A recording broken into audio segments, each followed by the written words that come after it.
A quick update about a monsoon low over the Kimberley and the impacts of that tropical moisture bringing flooding rains to badly flood affected parts of central Australia.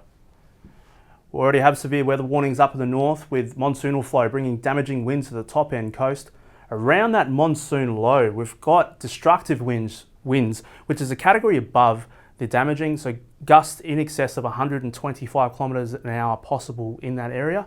Now this could bring down trees, power lines and cause minor damage to businesses and homes. Heavy rainfall is a risk there. We have seen flash flooding this morning at Broome and calls for assistance. And importantly, the Fitzroy River is in moderate flood and has cut the Great Northern Highway, the main arterial between Perth and Darwin.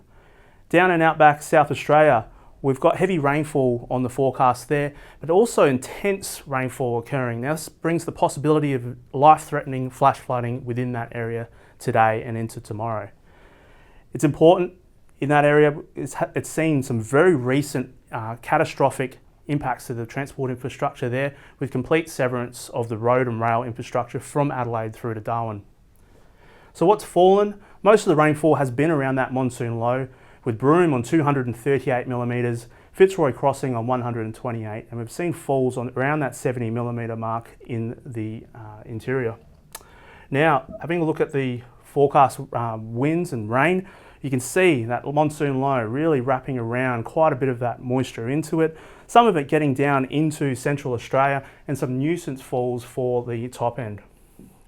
We have a look at the accumulated falls out to Wednesday. You can see that slow moving low starting to really bring up those rainfall figures. Could see up to 400 millimetres occur in parts of the Western Kimberley. Over the AP Winelands of South Australia, could see falls around that 150 millimetre mark, very isolated, and falls around that southwest Northern Territory areas of about 100 millimetres. Looking at flood watches and warnings, we can see broad areas of northern and central Australia either under flood watch or warning, and that moderate at the Fitzroy River cutting the Great Northern Highway. And that's it from the Bureau. Keep up to date with the latest forecasts and warnings on our website, social media and app.